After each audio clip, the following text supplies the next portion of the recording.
We're ready to go with another episode of Across Louisiana, Acadiana Style, brought to you by Mellow Joy, the original Cajun coffee. Very pleased to welcome back Jan Swift with Upper Lafayette Economic Development Foundation. That is a mouthful. How are you? I'm great. Thank Always you so much. good to see you.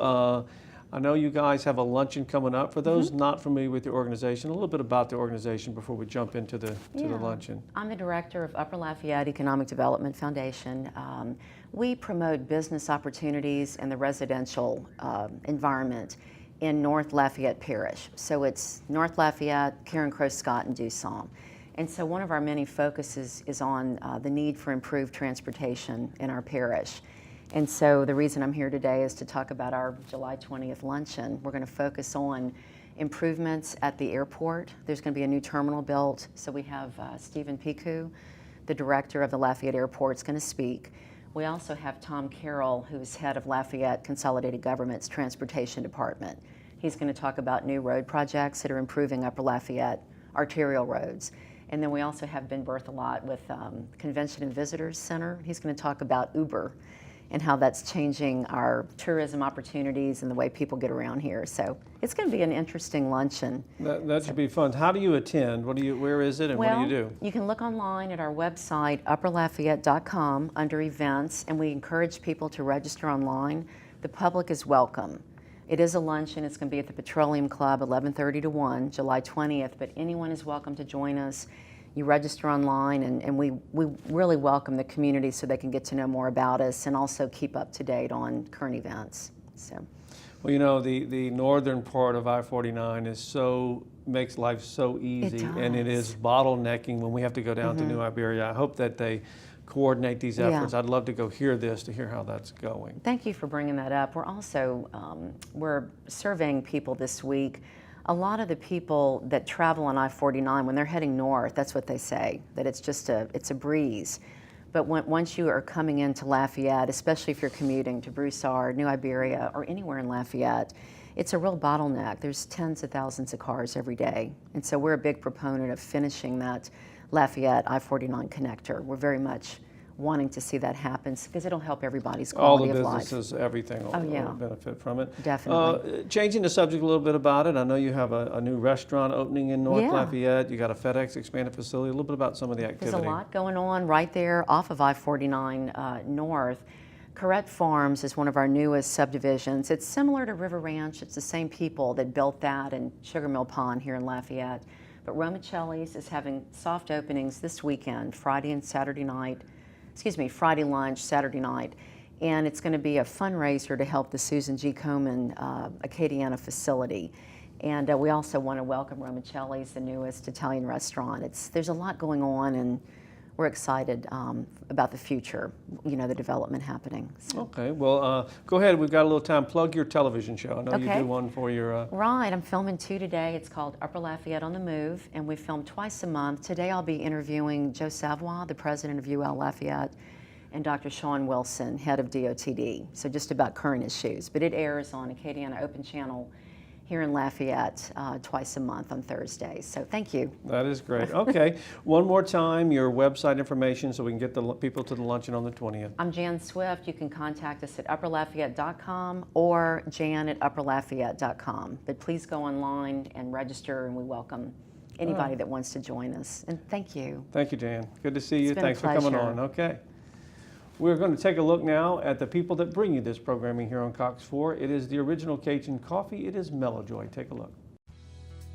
We think Mellow Joy coffee is pure joy.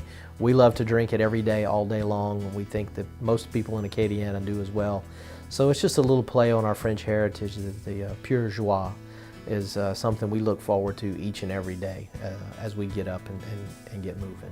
You know, being founded right here in Lafayette, Louisiana back in the 30s speaks to a lot of tradition that we have here in this part of the world.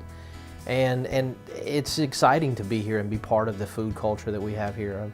I've gotten to participate in the last couple of years in food discussions put on by the Chamber of Commerce and a lot of different things, talking about how popular Louisiana foods are, and especially Cajun food.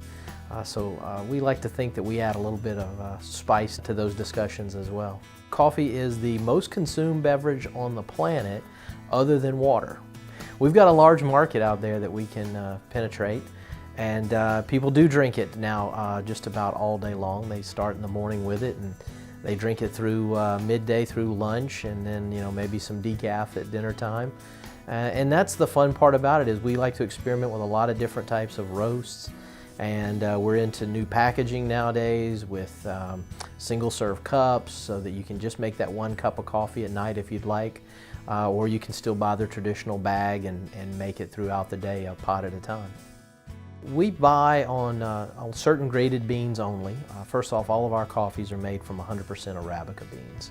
That's what we choose to make our coffees with. We like to use Brazilians.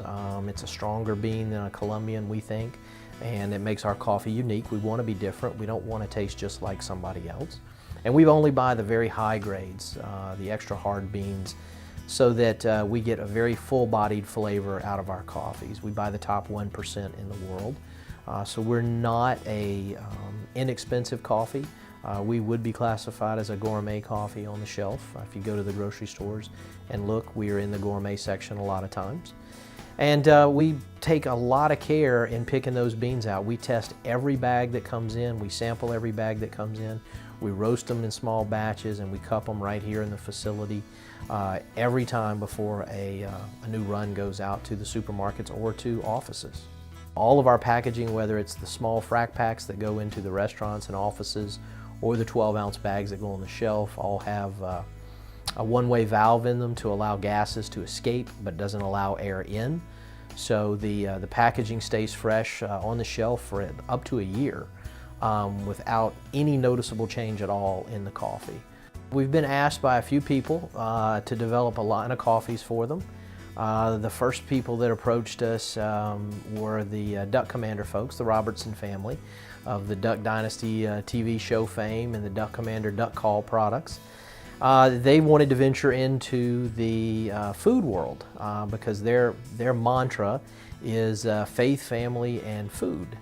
And so they contacted us to do coffee for them. So we came up with a few different roasts for them.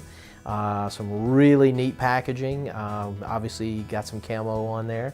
You got to have camo if you're going to do something with those guys. We did a line of single serve cups in hot chocolate for Uncle Si.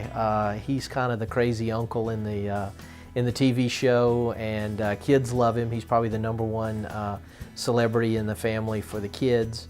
And so we did a hot chocolate in the single serve cups for him, so it's really neat.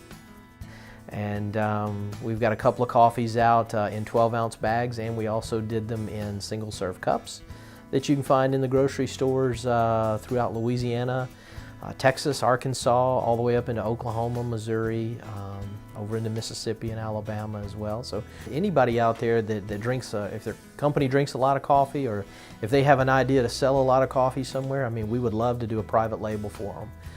That's what we're basically doing for the university. We're working with a few other universities as well to develop private labels for them.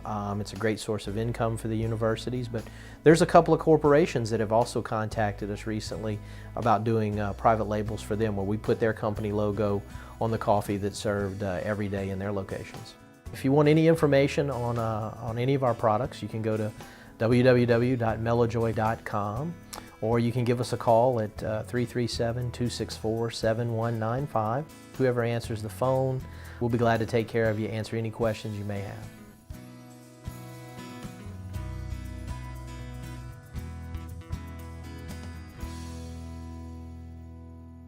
We're going to take a quick time out. When we come back, Brian Sanford's here, and he is going to talk about West Side Story for the Christian Youth Theater. Stay with us on Across Louisiana.